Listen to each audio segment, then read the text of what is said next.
Welcome to Bet the Edge. It's Thursday, January 5th. Thank you, everyone watching live on our NBC Sports YouTube channel. Today, we split the show right down the middle. Hoops action, both college and NBA. Plus, we're covering the national title game between TCU and Georgia in college football. And it wouldn't be a Thursday, Drew, with me if we didn't talk about the Pittsburgh Steelers. You know what it is. All that and more coming up on Bet the Edge. Drew, how are we doing this beautiful Thursday morning? Oh, we're doing well. Excited to connect with you on a little college basketball. It's that time of season. We're ramping down in NFL and have to be able to hit March Madness as is customary. So very excited to hear some of your takes here and just in general get caught up on what's going on in the world of college hoops. Yeah, there's been a lot going on. Obviously, conference season has started in college basketball, so we're starting to see who's really who when it comes to the college basketball landscape. And it's been some really good games. If you saw, we're a big Baylor Bears supporter here. TCU came back and got them the other night. There's been a couple of good teams that we followed here, like Marquette throughout the season, that will be worth talking about. But today, we're not going to be talking about any of those teams, Drew, because we're talking about some futures, baby. Let's talk about who can win it all, who can make the Final Four. Okay. Because right now is really the time to start getting in on some of these teams. So before I tell you my favorite team and the only team that I actually have bet, is there anyone in your opinion that you've been looking at or any of your sharp friends have played so far? Well, I have to ask you a specific question. So Yes. I'm someone who studied a little preseason. As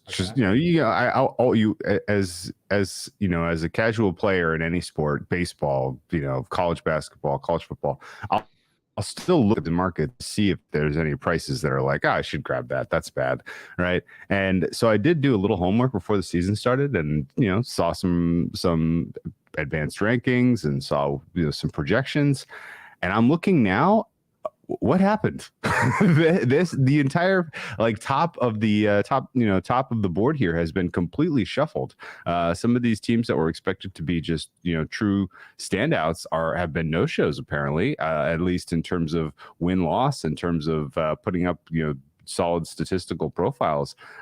This feels like a little bit of a chaotic season.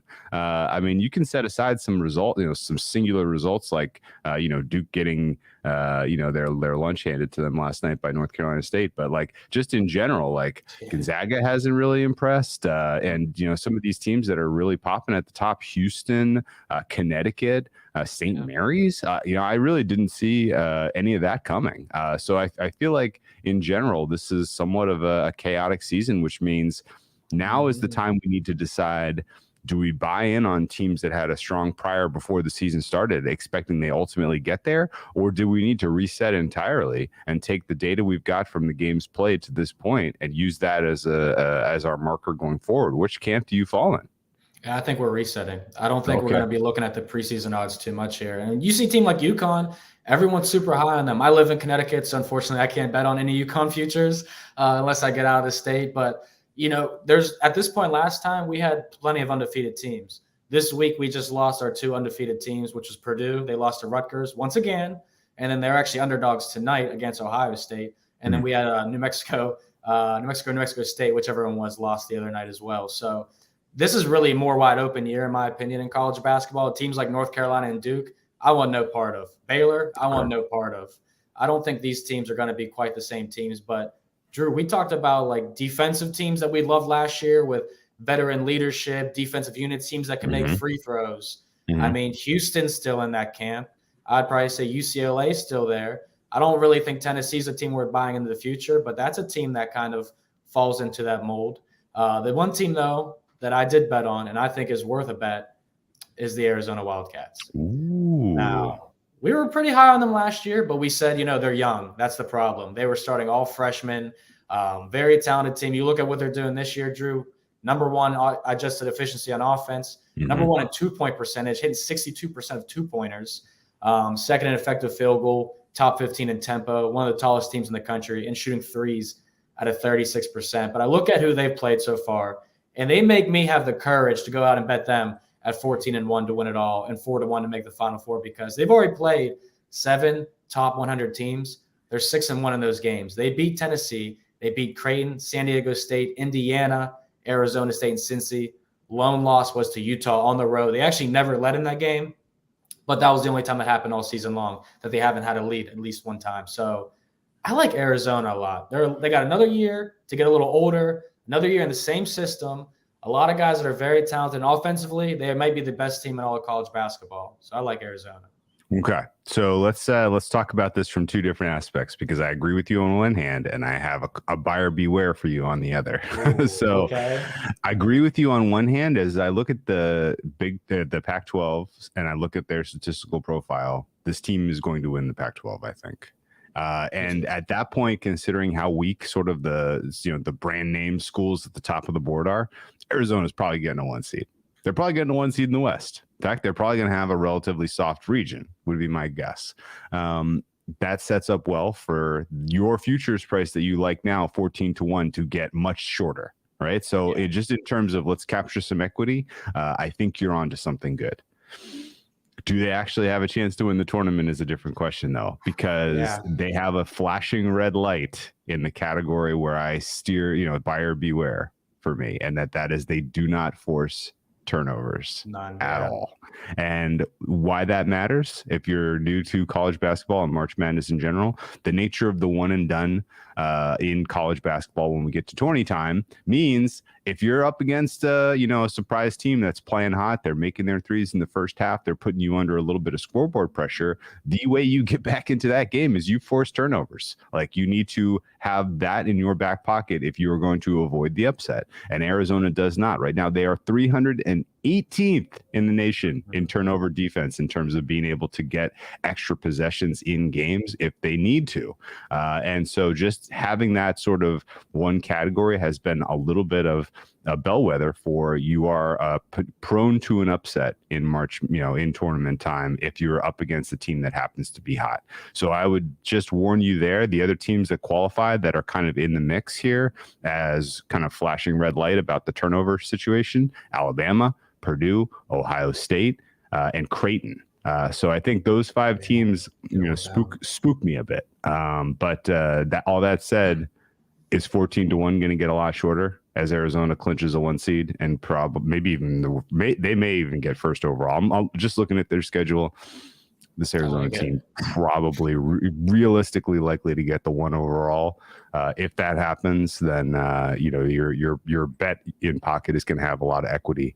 I think you just need to then kind of play a little defense at that point. So good shout, and I'll ride with you on that, just because I do think it's a good bet. But hey, there's a lot of games left. They could improve. Like, if they work on that particular aspect and they get themselves out of the Division I basement in that category, then I may have a different opinion come March. Yeah, no, I'm with you 100%. That's the one thing that scares me. And we got Nicholas, aka another Jewish Sharp, commenting live. So I like Alabama and Arizona. Alabama, very interesting team, man. Like, I don't think I can trust them fully. I can't trust them on a nightly basis, so I'm not trusting them with my long-term money. I do want to ask you, though, Drew, because there's 3 teams that you talked about the defensive turnover percentage. 3 teams that are all on our list of teams in the top 15 to make the national title game: Tennessee, Houston, and UCLA. Those 3 teams all ranked top 15 to top 20 and forcing turnovers. UCLA, obviously the Pac-12 competitor with Arizona, the only team I feel like they can compete with them. But we were very high on the Houston Cougars last year. Is that a team you're looking at 7-1? I mean, their odds are already the shortest. So I'd say you'd pass on that. Am I correct? Yeah, and it's a different reason, and it's a lot softer than the turnover reason. Houston isn't an upset-prone team by their by their statistical profile, but they are. Yeah, they are what happens when they go up against elite competition, kind of a red flag. And part of the reason is they play very slowly. This is a very, very, very slow team. And if it suits what they want to do, because that helps them get into their offensive sets, and that's keeping them kind of in this elite, rare air in terms of offensive efficiency, then so be it. But what that does in terms of reducing possessions is it makes some of the elite teams who have excellent 3-point shooting, if variance is in their favor on any given night, then you are in deep trouble. And so it's you when you have this few possessions per game, your margin of error on any given night is just that much thinner. And so Houston, to me, looks like the type of team you can feel pretty solid about putting in your Final Four when you're doing your bracket. But once they run up against an elite program, particularly an elite program that has outstanding 3-point shooting, then you're in trouble. Like, if you were to tell me you can only take one between Houston and UCLA at price right now, I'm taking UCLA in a heartbeat. Oh, yeah. And UCLA can hit the three. They play a little faster. You mentioned it. They're good at creating turnovers, so they're going to be able to avoid an upset. I don't think I think they don't match up well against Arizona, particularly because of the size, as you mentioned. So they're probably not going to win the Pac-12, which means we may get a better price when we get to March on them. So I'm going to sit on my hat with UCLA. Yeah, I love my tallest team statistics in Houston. Not very tall, 227th in the country with total height. But the one team that they did run into this year that ranks top 25 in adjusted offensive pace or average possession length was Alabama, as we just mentioned. And guess what? That's Houston's only loss on the season. Goes to the Crimson Tide. So I think you're right, Drew. You just got to find a team that can speed up Houston, and they're beatable. But if you play a team, Houston and Virginia plays, hold your nose. That's a team. That's a game that Houston's going to win because of the pace. Right. So I think that's how we break it down. Let's get on to the next thing. But just in case you guys, wait, Drew. I told you guys that I told you I was going to have a little buzzer beater pick. A little extra throw in tonight. Who's this year's St. Peter's? Here we go. Who's this year's St. Peter's? Well, no. We're not going to say it on a future. It's going to be a bet today for the people watching and listening. All right. So don't bet this team in the futures market. It's a waste of money. Give it the futures. All right. Vermont is taking on Bryant today. All right. Okay. I like this game because Vermont needs a home win pretty bad. Not only that, but today, if John Becker, the head coach, wins, he will be the most winningest coach in program history at Vermont over Tom Brennan. And guess what? Tom Brennan at age 73, he's going to be in the house. He said he wants to see the Catamounts get that win and break the record. So they're hosting Bryant tonight. Vermont desperately needs a home win. So that's my college basketball bet. That's a fun one. We're in the dog days of the college basketball season. So if you can find any way to get your club motivated for a one of in the middle, a Wednesday in the middle of beginning of January here, that's a fun one. So let's go Vermont. The Catamounts. That's a good matchup for them too. I'm with you on this. Two teams that also won their conference last year made the March Madness tournament meeting up tonight. So if you're not doing anything on a Thursday night because there's no NFL, hey, Vermont and Bryant plays basketball. All right, everyone. Just a reminder, if you don't have NBC Sports Digital app, go download it now. The contests are free, easy to play, and if you have shots to win thousands of dollars predicting what's going to happen, NFL and Premier League. And this weekend, $100,000 is up for grabs. Outcome between the Lions and the Packers. Drew's Packers in the Sunday Night 7 contest. We're taking the Packers in that game. If you guys go to the last question, you take the Packers and to win by margin. I got them 9 to 10 points in this one. Covering that spread. Jared Goff on the road in Lambeau. Don't want any pieces of it. We're about to cash 8-1, Drew. We're going to do it. All because of you, my friend. Let's do it. Another team we're going to try and cash a futures ticket on is the Orlando Magic. 120-1. But tonight they take on the Memphis Grizzlies. They are the home team. Both these teams on the second night of a back-to-back. I had the Magic +1 in my pocket yesterday because the Thunder screwed me the other day with the Celtics. So I had to make my money back somehow, Drew, and we did that. The Grizzlies trashed the Hornets so bad last night that no one played more than 27 minutes. All right. Memphis has scored 116 or more in 4 straight games, all wins. Grizzlies are pass, or are we still on that Magic train? We're still on the Magic train, and but are you nervous? Yes, I am. I took the points here. This is moved a bit in favor of Memphis. Saw this open in the 5.5, 6 range. It's out to 7. I am closer to the opener here. I think 5.5 is fair, and you know why I had confidence to pull the trigger on the Magic on this one? It's because I know I'm higher than market on the Grizzlies. I know it. Like, if you only gave me one team that I could pick in the Western Conference to have a future on right now, it's Memphis. Like, I really do think that they've given you the arc of a team that, Bane comes back, JJJ is back. Like, this team is going to get to a level where they are clearly among, if not the most talented team in the West, combined with the fact that they got their feet wet in the playoffs last year. They're going to take the next step in terms of winning a conference championship this year. Like, they have all of the same fingerprints of the early Warriors in terms of just how the team is composed, and the age and experience and progression, right? So Grizzlies would be the only team that I would buy into in the Western Conference right now.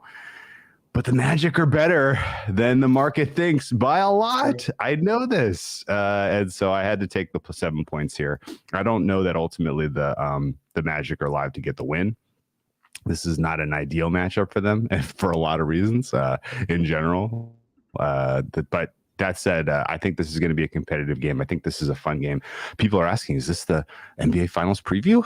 No, it's not. But it would be fun if it was. But the Magic should definitely continue to improve. They are getting healthy. They had a little bit of a swoon over the holiday break, which isn't entirely unexpected considering the youth and some of the pieces that they were reintegrating. But for me, strongest play on the board this week. Not this week, but tonight is going to be Orlando plus the 7. All right. I wouldn't talk anyone off it. I feel like the Grizzlies are a team that's been quite overvalued. And the last time I was on, we talked about NBA Christmas Day.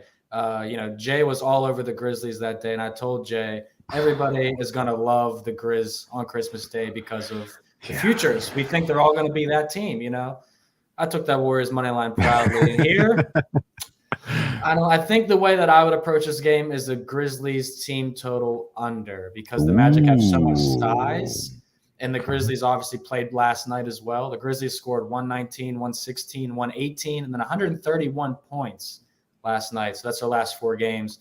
Their team total was 119.5, 120.5 at some books.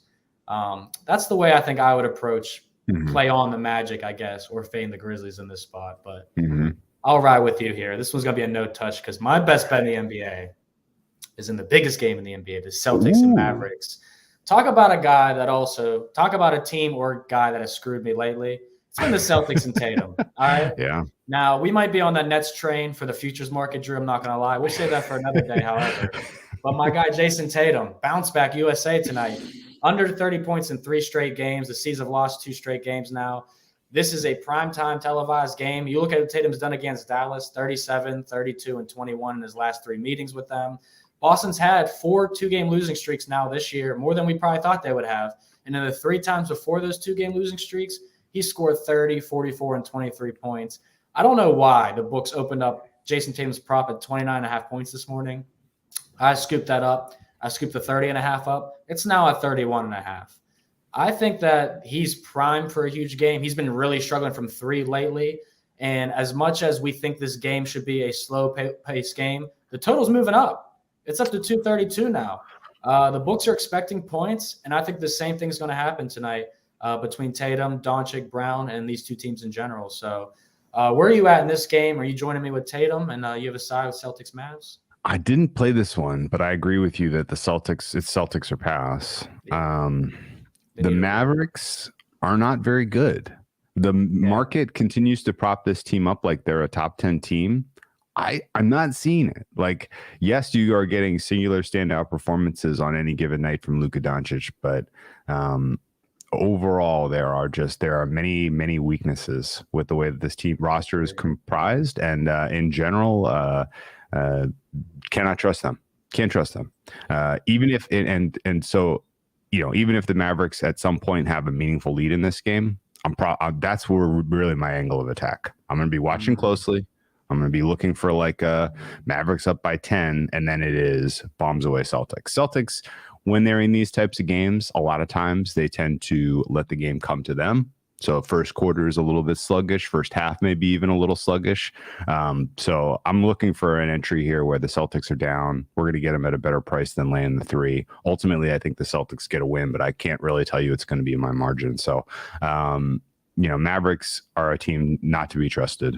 I don't know that I'm going to bet on them at all in the month of January, if we're being honest. And I'd like to see the Celtics find some form. All of a sudden, the Eastern Conference looks super fun.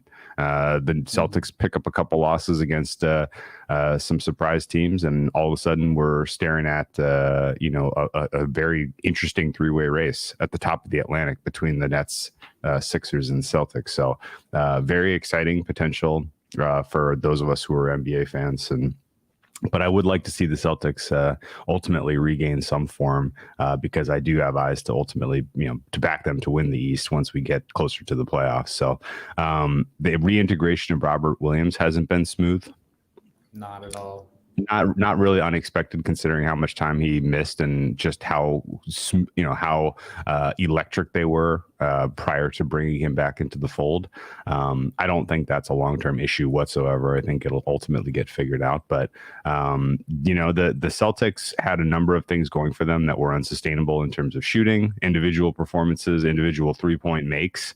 We're all going to come regressing back to the mean, and it has, and that's mostly what you're seeing, I think, more than anything that would suggest structural issues here. So Celtics are the side, I agree, but I'm going to be looking for live entry.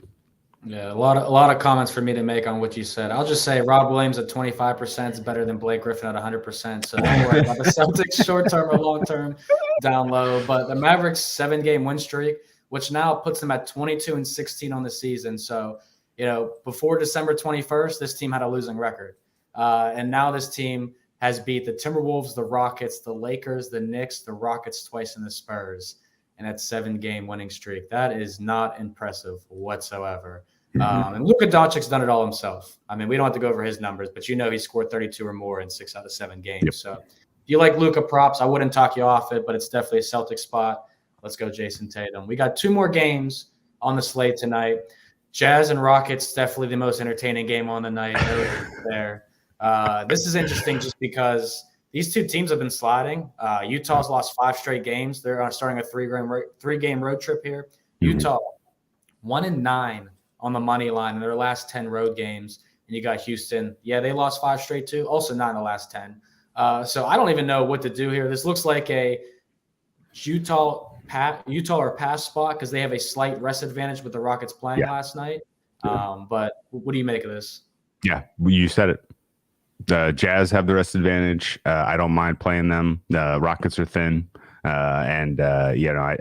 Jazz only missing Colin Sexton among players that really kind of contribute for them. So I'm going to lay it with the Jazz tonight. Yeah, simple as that. Yeah, the Rockets don't scare anybody. I mean, if you want to play the Rockets, play some Sengun props, play some KPJ tonight. That's the way to go about it. But yeah, I think the Jazz are going to be in my money line parlays. I'm not going to lay 6.5 with them, but I do think that they could cover this.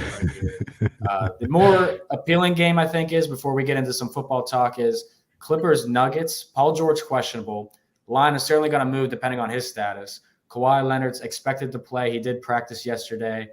With Kawhi, they're 11-5 on the year, but they're 1-3 in the last 4. With Paul George and Kawhi, they're 9-5 on the season, 1-3 in the last 4 as well. Yep. Drew, are you getting higher on the Denver Nuggets here, mile high? Or, nah? I can't. If you or any of your friends know how to handicap the Clippers, tell me, because I don't understand it. I really don't. It's such an amorphous blob of a team, and trying to put the pieces together of player availability and how any given guy is going to play any night and how they're all going to fit together. It's a mystery. So I have been skipping Clippers games when I do have an edge. In this game, I do not have an edge. I make this one exactly on market. You're going to learn something about if Denver's any good because they should win this game. But if they somehow, I in the back of my head am questioning whether Denver is good as a team or whether they're just reflecting the amazing Nikola Jokic. And we'll get some information on that tonight. But that's about all I can say. Yeah, I only can look at Kawhi Leonard props in this game, to be honest with you. If Paul George is out, I like Kawhi's rebounds. I think he's going to be more aggressive. He's going to have to be more aggressive in this game. But if you're looking at the Denver Nuggets, I don't trust that team at all. I trust Jokic more if I'm putting my money on somebody. I know Jay's very high on Jokic in the MVP market right now. And that's probably the way I'd be approaching the Denver Nuggets. I don't think they're a team that's going to make any noise in March or, in the postseason. You with me or you against me? I'm with you. All right. Sounds good to me. But we still got football here. We still got, we only like Nuggets if they're, from Chick-fil-A, McDonald's, etc.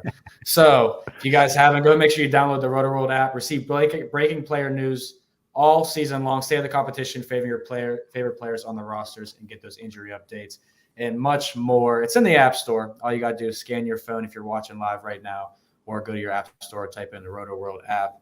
Nice and easy. Football season's over, but we still got our fantasy football season's over, but we still got college football national championship, 1 game left, and then NFL playoffs. So it's TCU and Georgia. I cannot believe what my eyes witnessed over the past weekend. New Year's Eve was certainly more exciting with college football on television. TCU getting a little bit of movement here, down from 13.5 down to 12.5. Over-under sitting at 63. I mean, I don't know how anyone could play an under after watching any of these games. Drew, what are you thinking in this game? I mean, have you finally bought into the Horned Frogs? No. No. It felt like somebody put a freaking curse on the Wolverines, man. Yeah, I was watching that. It's everything that could go wrong went wrong, and even then, it still was kind of in the balance late. So I don't know, man. I don't know how TCU got here. The market is making Georgia almost 2 touchdown favorites. So if you want to fade the Frogs, you got to pay a supreme premium now. I think Georgia's offense will find success against this TCU defense. I like that Georgia's kind of fully healthy in the wide receiver room now, and they have, you're not really going to be under extreme duress with the TCU pass rush, as far as I can tell you. So Stetson Bennett should be able to put together a pretty solid game here, put up a decent amount of points, and then the entirety comes down to, does Georgia's defense show up? Georgia's defense was truly tested with elite, pro, NFL caliber talent last time out. And Ohio State put serious pressure on that unit. The question is, does TCU have elite NFL talent on offense that can do the same? And for me, the answer is no. Now, a lot of people disagree. TCU is the hot side. Everybody that has a professional opinion on this game has taken the points with the Horned Frogs. I will tell you that sincerely. I am not among them. I think ultimately this is, Georgia gets it done, and the spread comes into the balance, whether TCU completely gives up the ghost or whether they score garbage time points. I don't think TCU is live to pull off the upset at all, but other people do. So this is going to be a fun one in terms of how sort of the market makers end up, driving this one. If I had to guess, I think there is more TCU money coming. I think this probably closes in the 11.5 range.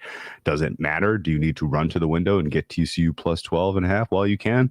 No. Again, this kind of comes down to end of game, and just in general, what Georgia's defense is doing, once they have a comfortable lead here, because they don't really have the horses where they can pin their ears back and just come and just put this game away comfortably. TCU is going to have opportunities to score late. Whether or not they're efficient in the red zone is going to ultimately make the difference here. How do you read this one? Yeah, I think that when you look at what TCU has done, you say, how did they get here? I'm not sure. I mean, if you just look at the best quarterbacks that they faced this season, you would be not impressed. I mean, Spencer Sanders jumps off as the best name, unless you like J.J. McCarthy, who they just played against. But the next best quarterbacks, Blake Shapen of Baylor, Quinn Ewers of Texas, Will Howard, Kansas State. Those not supreme quarterbacks to be facing, even in a Big 12 conference that doesn't play much defense, as we just saw TCU and Michigan, no defense being played. But I look at a player prop for Georgia, Stetson Bennett, the quarterback. I think he doesn't have a problem moving the ball on TCU. I don't think Georgia has a problem moving the ball whatsoever. But you look at Stetson Bennett, his 5 biggest games this season, you'd say Ohio State, Oregon, Florida, LSU, Tennessee. In those games, he's thrown for 398, 368, 316, 274, 257. All right, his prop's in at 272.5 on some books. I like the over there. I think Stetson Bennett, another year under his belt, another year in a college football championship. I think he's just going to get better. Last year, he had 313 on Michigan, 224 in the national title against Alabama. Georgia didn't have to throw the ball as much. And like I said, another year, more experience. I think Bennett's going to have quite the day. TCU's defense just allowed McCarthy to throw for 343. And I don't think J.J. McCarthy is as impressive as he made himself out to look previous weeks. And I talked about him the week before. So I don't even want to play the side. I just like the under or the over, excuse me, under. That's a joke. The over in this game if I'm playing something. But I think there's plenty of props here. So any lasting thoughts on this game? Any live betting advice you'd give? If TCU gets to 20 or 21, if Georgia hops out 10-0 early. So the main decision that I'm trying to make right now is, do I get involved with Georgia full game or do I just play Georgia first half? Because again, I feel like a lot of this comes down to, does TCU come through the back door? And isolating Georgia first half is a better way to do that. I like Georgia's scripted offense better than I like their kind of ability to navigate how they handle a lead and run. I don't know that they're going to be able to milk the clock, run the ball. So I think, this has a lot of the markings of like Georgia, Tennessee, right? Where Georgia came out, great scripted offense in the first half, put a big old lead, and then just kind of played keep away. So I think I may just attack Georgia first half and skip the full game, land the points. But that's the decision to be made next week, I think.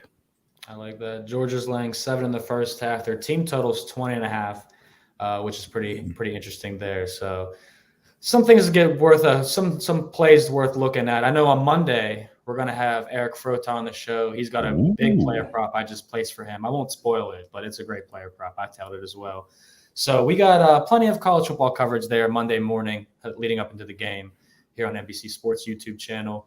But NFL, we got coverage too, Drew. And this week is my favorite week in the NFL because it is motivation week where you could just pick your spots of teams who are playing for something, other teams who don't care what happens to them.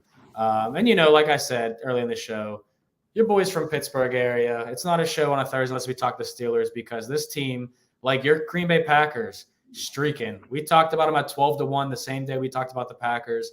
Here we are. Who thought we would have got here? Show me the meme from the hot ones. 6-1 ATS and on the money line the last 7 games. Only non-cover win was to the Ravens, who they just got payback on. I'm loving everything about this Steelers stretch here. What do you think in this game? Are you on a side? Did you place anything early? Well, if you're a Steelers faithful, what has been your experience over your betting life of when they come out of a game that's as physical and as high intensity as the Ravens game, and particularly other Ravens games of that magnitude, right? Yeah, it takes a toll. It does. And now they're going up against the Cleveland team that showed a modicum of offensive efficiency, a little bit of chemistry brewing between Watson and Cooper. Now, the motivation is going to be huge here. I mean, Brown's playing for nothing other than spoiler, but I like their matchups. I think this is a pretty even game. I don't know exactly why the Steelers are laying points here. And ultimately, this is going to be a play for me, some way, shape, or form on the Browns. But waiting to see this market mature, looking for more clarification from the Browns coaches as to what type of roles, responsibilities some guys are going to have. Because ultimately, looking at the injury report, it looks like guys like Myles Garrett and Jadeveon Clowney are going to go and give it a full game. But if that's not the case, then all of a sudden I'm not feeling super about laying it with taking the points or taking the money line with the Browns. But Browns playing spoiler is my angle here. Bring it on. We want all the smoke. I can't even tell you. I bet the Browns last week. All right. I figured they'd beat the Commanders. Watching that game made me so irritated. Watching Deshaun Watson smile and have such a great time when Amari Cooper makes him look so good. Sure. Deshaun Watson has not had a good time at all as the quarterback of the Cleveland Browns. He has not been impressive whatsoever. Earlier in the season, when the Browns did beat the Steelers 29-17 on Thursday Night Football on a short week, both teams coming off home losses, that was a Brown spot that we played. And Nick Chubb ran all over the Steelers in that game. Steelers remember that. It's not Mitch Trubisky and Jacoby Brissett. I get it. Kenny Pickett and Deshaun Watson. But major motivation. The Steelers are a team that really have bought into not only making the playoffs, but giving Mike Tomlin that winning record. And I think they bought into Kenny Pickett as well. I haven't bought into Kenny Pickett completely, but if he's going to be clutch like he has the past 2 weeks, I will buy into Kenny Pickett. Now, if this gets to 3.5, I would take the Browns because the Browns are going to go all out to play spoiler. They hate the Steelers just as much as we hate the Browns. So I wouldn't talk you off at 3.5, but I think the Steelers win this game for sure. and Nick Chubb, Mark Cooper, not having quite the day that they have earlier in the season. So all right. Bring it on, Drew. We want all the smoke. I would get up and grab my terrible towel, but I do have to read this promo before we give you guys our best bets. So it's a new season, everyone. Inaugural season of the Super Motocross World Championship Gate drops this weekend in Anaheim. Watch Eli Tomac start his defensive live on Saturday, 10 a.m. Eastern, USA and Peacock. You guys can watch an encore presentation too Sunday at 2 p.m. if you miss out live on NBC. Remember, all the action, 2023 live on Peacock. Get the app, download on your TV or your phones, and then catch it Sunday at 2 on NBC. So, Drew, we've covered a lot. We talked college basketball. We talked NBA. We talked college football. We talked NFL. So now we have to talk baseball. No, I'm just kidding. What's your best bet today or for the weekend? Anything you like for the people? Favorite look? Yeah. I believe in Magic. Taking the points with the Magic tonight is best bet on the card. Only other thing in the NBA for me, as we mentioned, was Utah, and looking for a live entry on our Celtics. How about you? Yes, love that. Vermont? I'm on Jason Tatum. Over 30.5, we'll call it, since the 29.5 no longer exists. I would play 31.5 as well. And then those Catamounts in Vermont, that's a pesky team. They need the home win. They got the head coach playing for the winningest program and coach, or winningest program. You know what I'm saying. He's going to be the winningest coach in program history. That's what we said, Drew. So make sure you guys get Vermont. Let's get Utah. Let's go to Orlando, and let's get some Jason Tatum action. Best of luck with all your guys' wagers. Don't forget to check out NBC Sports Edge for more info to help you guys out and for fantasy. Thanks to everyone watching live on NBC Sports YouTube channel. Make sure you guys subscribe, like, podcast form, do the same thing. We'll see you guys next time.